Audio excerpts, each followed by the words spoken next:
God's chosen ones. Why you're struggling financially. It's not what you think. You sat there, staring at the bill that just overdrafted your account again. You've prayed, fasted, tithing on fumes, and yet your car's running on empty, and your hope feels the same. You've asked God, why me? Why does it feel like the more faithful you are, the more invisible your needs become? But here's what no one told you. God hides provision, not to punish, but to prepare, because when you're chosen, lack isn't a sign of rejection. It's the wilderness between the promise and the provision. And if you're in it right now, you're not cursed. You're trusted. Type 777 in the comments if you feel this in your spirit, when the blessing feels like a burden. You didn't ask to carry this kind of weight. You didn't ask to be the one who gives while lacking, who prays while waiting, who smiles while silently sinking. But here you are, standing in front of a fridge with barely enough for dinner, yet still whispering, God is good. No one sees the quiet war, the math you've been doing in your head, figuring out how to stretch faith like dollars, how to feed kids hope when there's no food on the table. You wonder, why does it feel like the more I trust God, the harder it becomes to survive? But that ache in your chest, it's not just pressure, it's pregnancy. You're carrying something holy. God didn't forget your need. He's using it because he knows. A chosen one isn't proven in abundance. They're revealed in lack. Every unpaid bill, every not yet, every whispered prayer in the dark was a seed. And now, heaven is watching for one thing. Can you still trust even when the bank account says no? And God says, not yet. If you're watching this, it's not by accident. It's because your wilderness is almost over. Keep listening. This is for you. Part 1. The wilderness between the promise and the provision. You prayed for milk and honey, but God sent you to the desert. You asked for overflow, and all he gave you was enough for today. Sounds unfair, doesn't it? But let me take you back to a people who were chosen by God, loved, protected, delivered. The Israelites didn't wander because they were forgotten. They wandered because they were called. And God doesn't call comfort, he calls capacity. Every morning, he dropped just enough manna from heaven. Not too much, not too little. Just enough to teach them one sacred truth. If you want to walk with me, you have to trust me daily. You see, when you're chosen, God doesn't spoil you. He trains you, because the wilderness isn't a punishment. It's a proving ground. It's where you learn to praise with nothing. It's where your faith stops being a theory and becomes a lifestyle. You, watching this right now, you know what it's like to do everything right and still have to ask for help.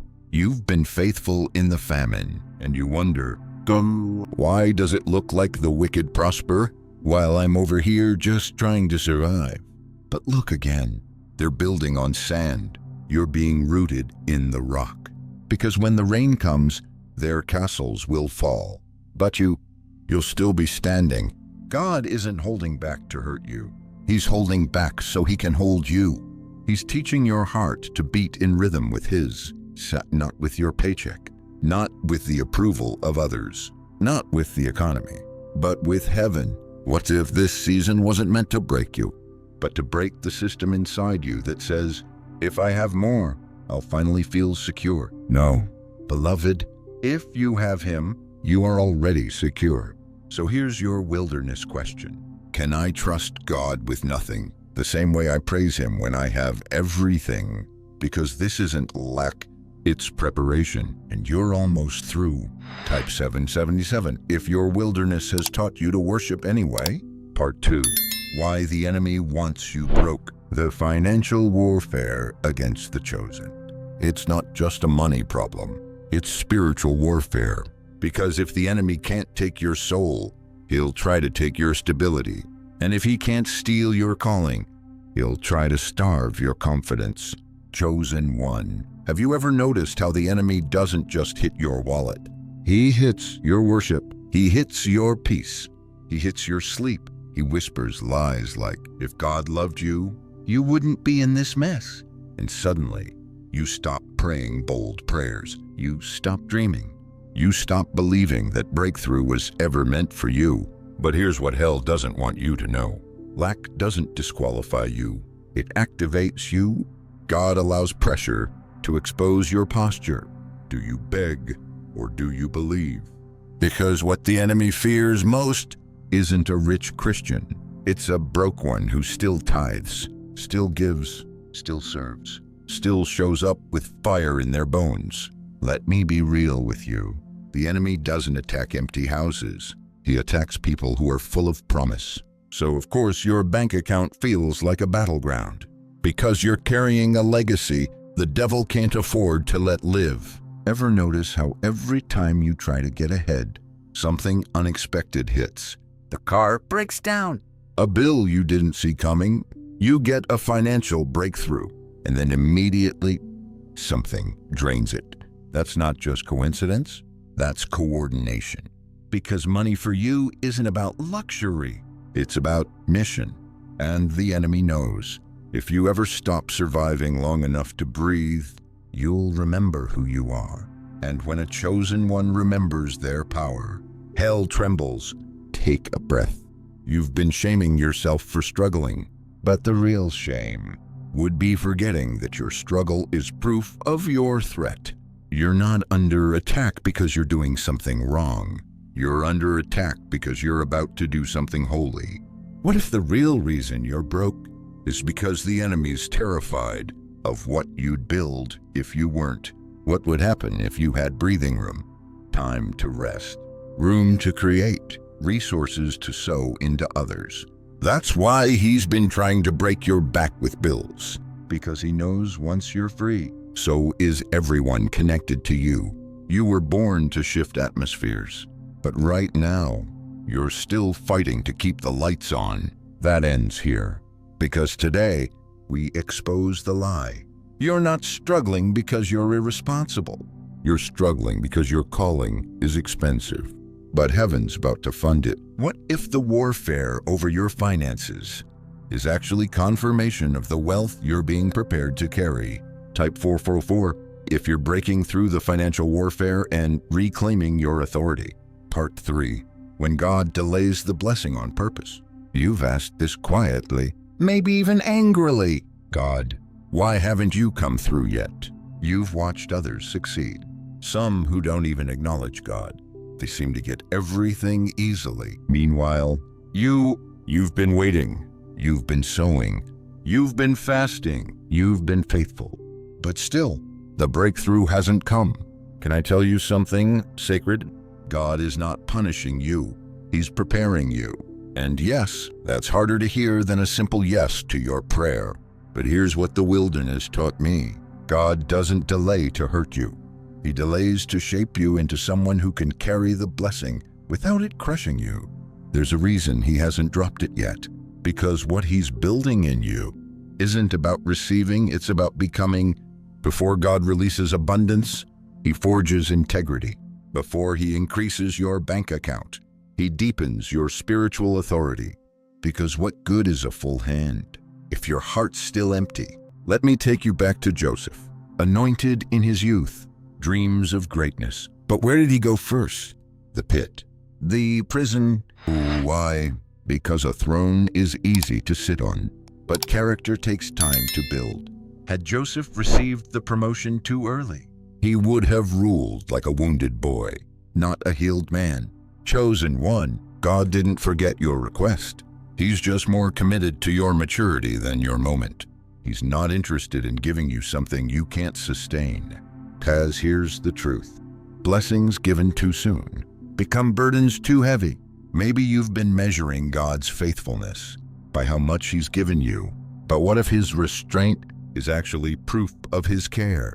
What if not yet is the kindest answer he could give you right now? God will never give you a level your character can't carry. So if the blessing hasn't come, it's not because you're not ready externally. It's because he's building the internal structure to hold what's about to be released. He's protecting you from success that would have sabotaged your soul. The delay isn't always about time. Sometimes it's about trust. God waits, not because he's far away, but because he wants to see if your faith is still real when the favor hasn't arrived yet. You didn't miss your moment. He's just marinating you in wisdom. So the next door you walk through doesn't just bless you, it blesses generations. What has God been teaching you during the delay that you wouldn't have learned in the blessing? Type 777. If you're choosing to trust his timing over your own. Part 4. You inherited the struggle, but you're the one breaking it. You've been carrying more than just bills. You've been carrying bloodline battles. And maybe no one told you this, but that tightness in your chest when rent is due, that fear when the phone rings and it's another collector, that shame when you can't afford what your kids need. It's not all yours. It was passed down. You didn't just inherit your grandmother's eyes or your father's voice. You inherited a pattern: lack, scarcity, survival mode. You learned to budget before you learned to dream. You watched your parents argue over money more than they prayed over it. And now, here you are, trying to build something holy from the blueprint of brokenness. But here's the truth no one in your family said out loud: you're not cursed. You're called to be the one who breaks it. The reason it's been this hard is because you're not just trying to pay the bills. You're trying to build generational peace in a bloodline that only knew generational panic. You're the first to tithe for real, the first to forgive the debt of bitterness, the first to trust God, not just grind harder, the first to stop surviving and start sowing. Of course, the warfare is intense because you're not just fighting for yourself. You're fighting for everyone that comes after you. Let's call this what it is. This is legacy work. The reason your income is being tested is because your influence is being established. You're not just breaking even, you're breaking chains. If you feel like it's harder for you than it was for others, you're right. Because God chose you to be the interruption in your family line. The wilderness you're walking through now is the land your children will never have to wander in. Let that settle deep. Your battle with money isn't about your spending. It's about your assignment. You were chosen to destroy what destroyed your family, to plant what was never planted, to steward what was never saved, to build what no one dared to dream. That's why you've always felt different. You never fit in with the just get by mentality. You had vision while others settled. You knew there was more, even when no one else could see it. And now God is saying, yes, that knowing in your spirit was me, and you were right. It ends with you. What financial stronghold has followed your family that stops with your obedience? Type 444 if you feel called to break the generational scarcity cycle. Part 5. From survival to sacred supply. When God becomes your source, there's a moment in every chosen one's life when you stop checking the numbers and start checking your alignment. It's when you finally realize provision was never about the paycheck. It was about the provider. You've lived in survival long enough.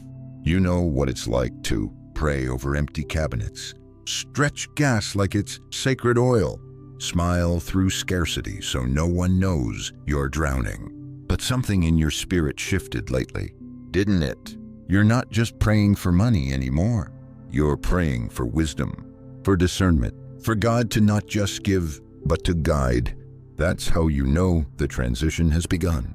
This is where survival ends and sacred supply begins, not because the bills disappeared, but because your fear did. You stopped idolizing the blessing and started trusting the blesser. Let's get honest. There were days you thought God had abandoned you, but now you can look back and see he wasn't absent. He was adjusting your appetite.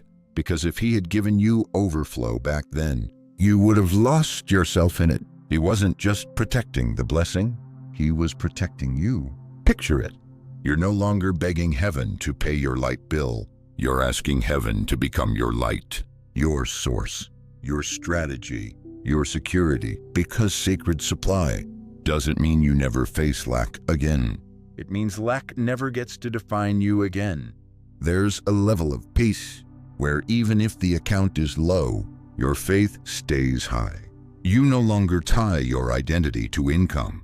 You tie it to intimacy with God, because once you know who your Father is, lack becomes laughable. God's not against you having money. He just refuses to let money have you. So he stripped it from the throne of your heart and replaced it with something stronger. Trust. Now you walk different. Now you pray different. Now you give not out of fear, but out of freedom. You're no longer afraid of empty hands because your heart is full of him. This is what you've been waiting for. Not a breakthrough that makes you feel rich, but a lifestyle that proves you are rich in spirit. Because once you carry sacred supply, you don't just survive, you sow into others. You don't just build wealth, you build legacy. You don't just pay rent, you create room for others to breathe. What if the abundance you're praying for is already being built in you? Type 777. If you're stepping into sacred supply, you weren't broke, you were being built. You thought you were being punished, but now you know you were being prepared. You didn't lose your way. You were walking the wilderness. Every overdue notice, every tear at the gas pump, every prayer that felt like it hit the ceiling was a test of trust, not a sign of failure. Let this settle deep. God never forgot you. He never withheld to hurt you. He held back to anchor you. Because if he gave it to you too soon, it would have replaced him. But now, you've proven that even with empty hands, your heart stayed full of him. The struggle wasn't just about money, it was about breaking everything in you that told you your worth was tied to what you could earn. You are not what's in your account. You are what's in his heart, and that has never changed. Chosen to walk through lack so you could lead others into freedom. Chosen to feel the weight of shame so you could teach others how to rise in grace. Chosen to break the scarcity off your bloodline and become a blueprint of sacred supply. So if this message found you, it wasn't by accident. Heaven led you here to whisper, "Daughter, son, you passed, not because you had it all, but because you trusted me when you had nothing. Now is the time, not to just recover, but to rebuild, to rise." You're not stepping into wealth. You're stepping into wisdom. And when wisdom leads, abundance follows. If this spoke to your spirit, if this was your confirmation, comment 7711 right now. Let heaven and hell know. You're stepping into sacred supply. You didn't fail. You were forged. You weren't broke. You were being built. And now that you know who your source is, nothing can ever take it from you again. You are seen. You are held. And above all, you were chosen.